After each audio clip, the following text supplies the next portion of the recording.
What's up guys, Joe Kehoe here from LePage, ProAlliance, helping out with all your residential and commercial real estate needs in Bay of Quinte, Prince Edward regions and beyond.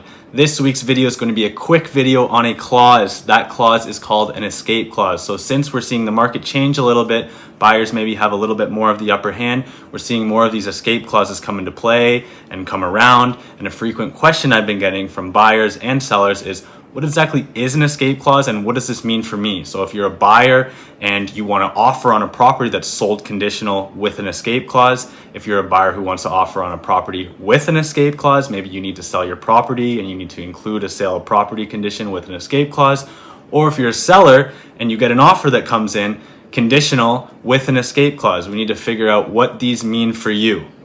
What is an escape clause? So escape clauses aren't actually exclusive to real estate contracts. They're used in a variety of contracts, which basically allow the buyer or seller to escape from a contract that's unfavorable to them.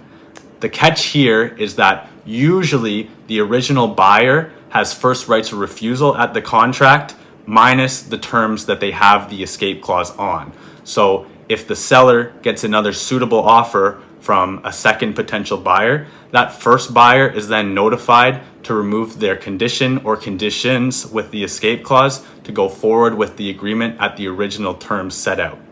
Let's use a real estate example here. Let's say you're a buyer. You have a property to sell and you find another property that you want to buy. That property currently has no offers on it. You can offer on that property conditional on the sale of your property with a 48-hour escape clause.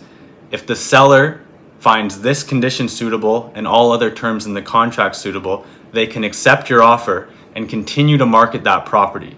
Then, if they get another second suitable offer from a second buyer, they can accept that offer and give you 48 hours notice to remove your sale of property condition. But if you do this, you can still go forward with the contract with all the original terms set out minus your sale of property condition. Second example, if you're a buyer and want to offer on a property which is conditionally sold with escape, you can offer conditional on the seller being released from their previous agreement.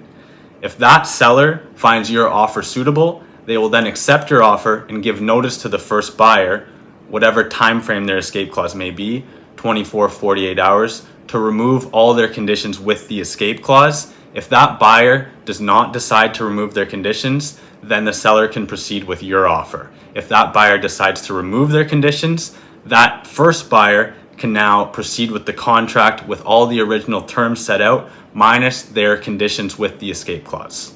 If you're a seller and you accept an offer which is conditional with an escape clause from the first buyer, and then you continue to market your property and get a second offer from another buyer, you need to remember that that first buyer has first rights of refusal at their original terms, minus their condition with the escape clause. So even if the second offer is better and more favorable to you as the seller, if that first buyer removes their condition or conditions with the escape clause, you still have to proceed with that first buyer at their original terms, minus the conditions with the escape clause. So there's a quick synopsis on how buyers and sellers are affected by escape clauses. Escape clauses can be mutually beneficial to both buyers and sellers, but they can also be detrimental to one side or the other. So it's important you do your due diligence when you're a seller accepting an offer with an escape clause, or you're a buyer offering with an escape clause. As always, if you have any more questions, please feel free to reach out. All my info is in the description below, and thank you for watching.